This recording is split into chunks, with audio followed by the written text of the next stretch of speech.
guys, welcome back to the Average Reloader. What we have here on the table today is the 25-45 Sharps. And what that is a 223 case with a 25 caliber bullet in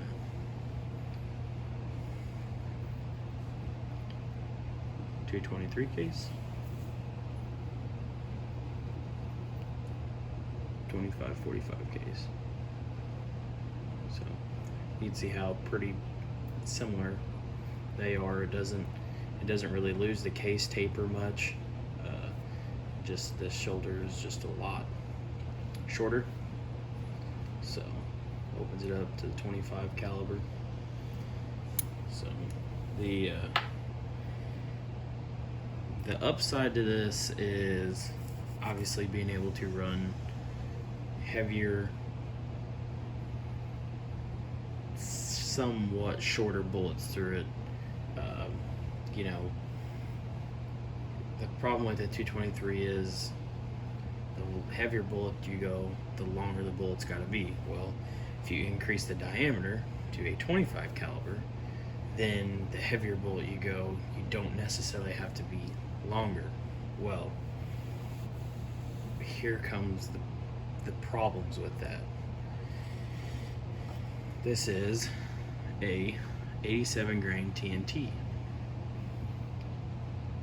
from Spear. Would work perfect in this if you could run it at a length like that. You could get the ideal speeds you need to push this bullet so you can make an ethical kill past a couple hundred yards. So the idea behind building this gun, you know, I did kind of very little research on it. This is actually my father's gun.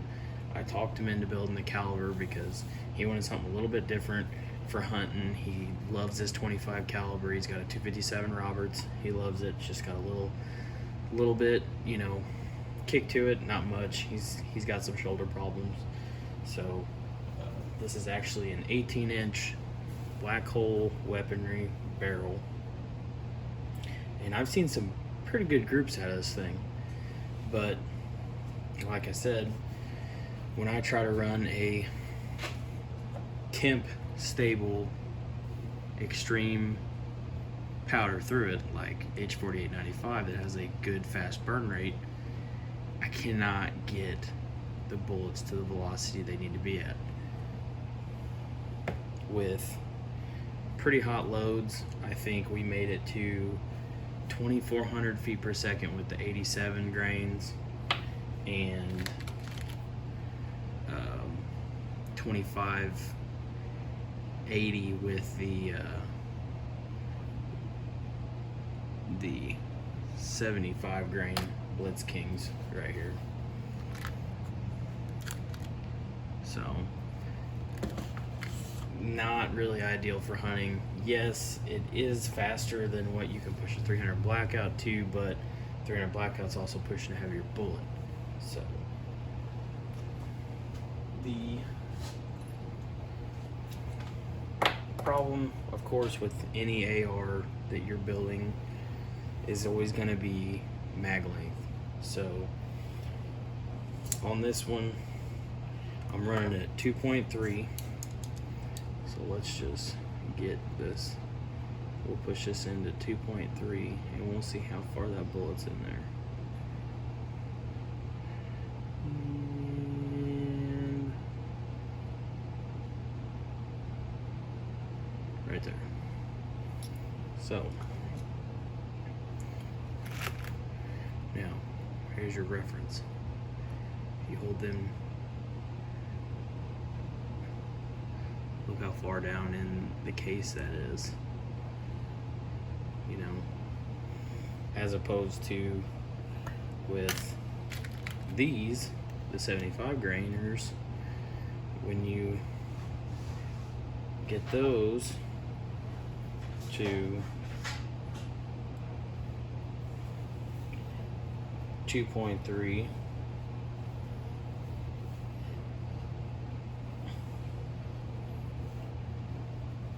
they're not as far in the case So with that, you can push more powder.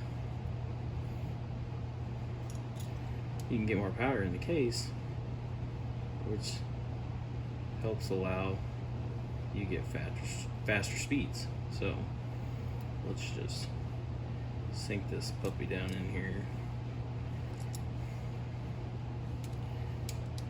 Cooperate. Oop, too far.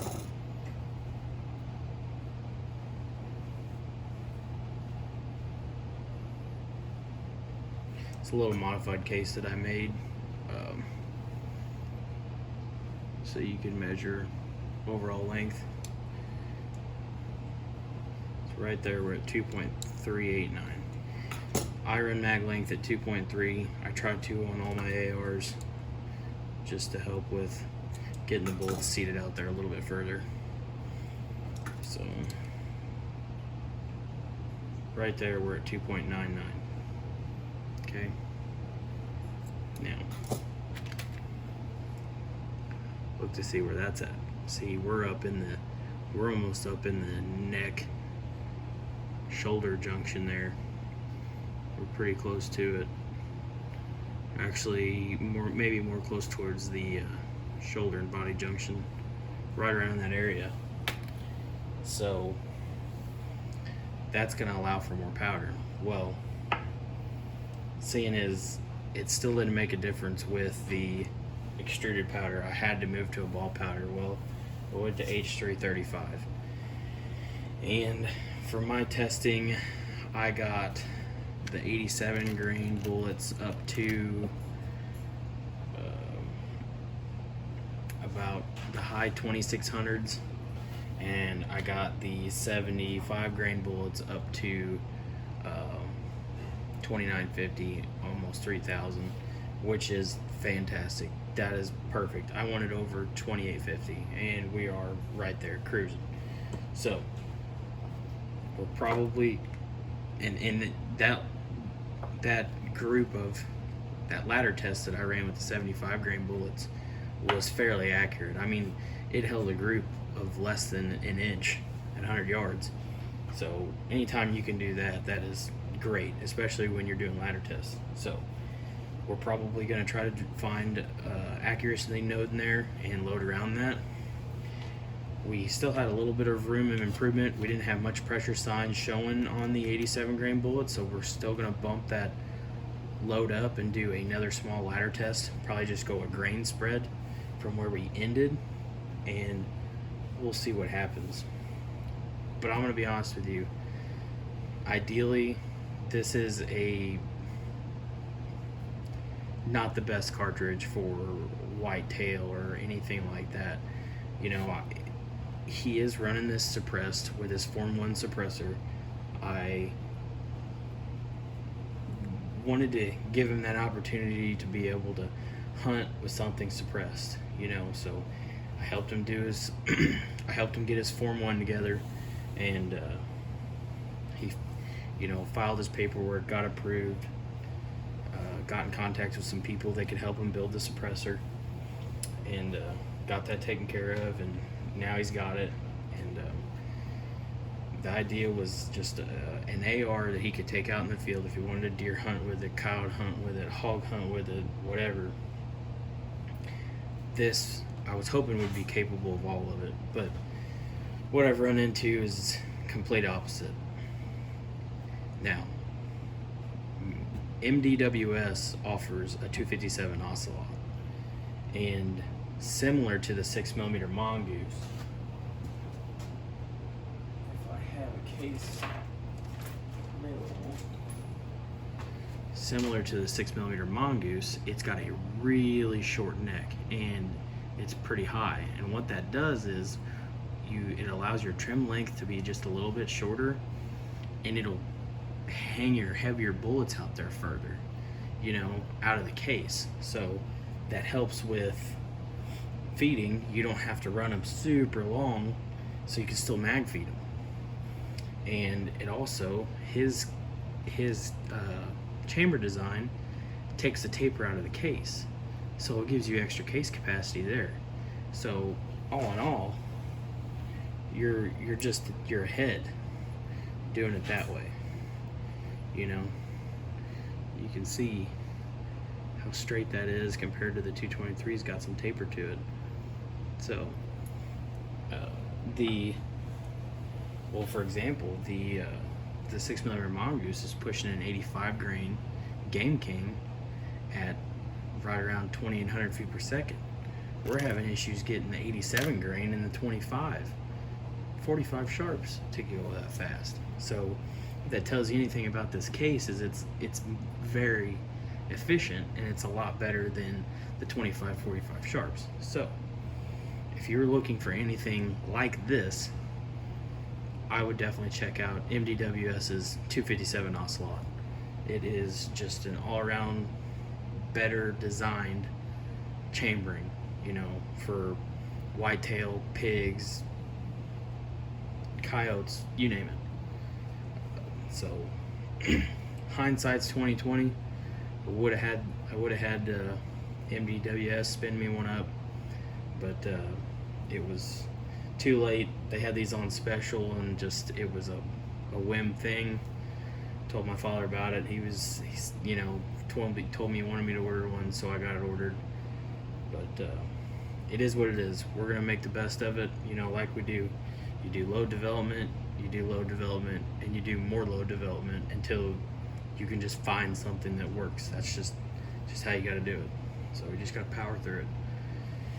So that's kind of the gist of the 25-45 sharps. I mean, it can work.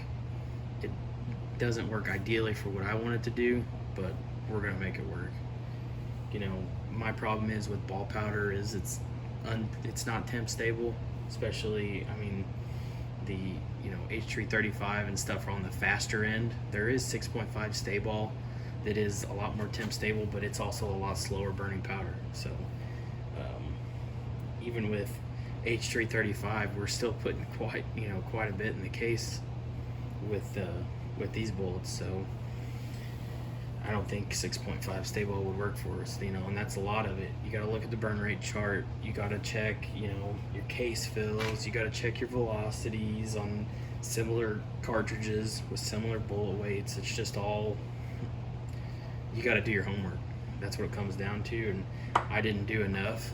You know, I read a couple forums and read a couple articles, and they acted like this thing was the greatest thing since sliced bread, and it really doesn't live up to my expectations. So, but it also doesn't help that I have a lot of Wildcats. You know, Wildcats are improvements of streamlined cartridges. You know, this was supposed to be an improvement over the 223, and in some instances it may be, but not in this one, not for me. So, but little overview.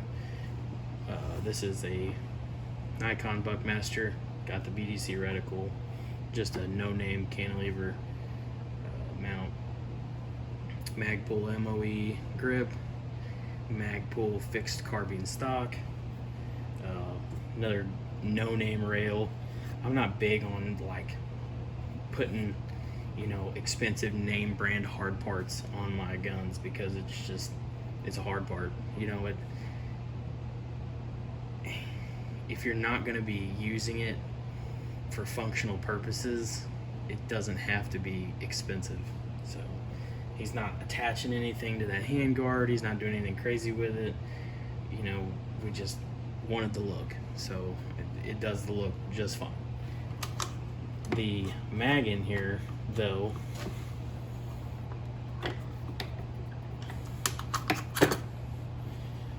we actually did window it.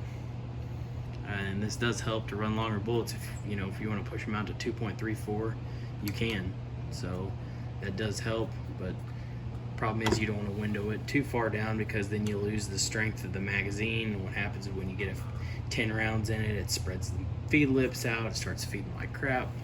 So that's another thing. I do have a lower receiver and upper receiver, which I had my buddy mill out to run long bullets in, and by long I mean you could get 2.36 2.38 out of them. I mean, that's a decent amount over the way they come from the factory. So, and I windowed the mag. I was planning on running heavy bullets out of it, and I ended up finding something better and didn't have to do that. So I found a lighter bullet to shoot what I want to shoot, so don't have to run them super long, and it all works out. So it's just all trial and error and just doing your research and just getting it done. But as far as my review on the 25-45 sharps, you can be the judge on whether it's worth it or not. Personally, I would go with the MDWS, 257 Ocelot. And if you're wanting more, the 25 GPC. That's why I built it, The great thing about having a good gunsmith, and you can build it to whatever you want. I got the 25 GPC throated to run long, heavy bullets out of it because of what I was wanting to do, how fast I was wanting them to go, and that's just how it is. You can get anything done, as long as you do your homework. But that's just the overview of the 25-45 sharps. Here's another view of that. In theory, it's good. And I will say another problem I found was that Sierra has load data on it, but it's not accurate. If you tried using their load data, you would literally blow the gun up. It was calling for, I don't know, a max of like 25 something grains of H4895, and there is no way. Like, the powder would be like all the way up here in the neck, and it said that the load length of the bullet seated and loaded was 2.26. We're at 2.3 right now, and the bullet's still down here. Like, there's no way you're gonna be able to do that. So you got to be careful what you're doing. You got to pay attention. So there's my 2 cents on that. Take it with what you will. And I still got a couple more load development sessions to do with it. I'm almost done. We'll get this thing dialed in, running a good speed with ball powder. That's just what we're gonna have to live with. And hopefully we don't have no issues, running a hot load between summer and winter. You develop a hot load in the winter, it could potentially blow your gun up in the summer. That's just how, temperature sensitive powder is. If you develop hot load in the winter, it speeds up, gets more pressure in the summertime because it's warmer out, and that's no good. So, all right, everybody, thanks for watching. See you next time.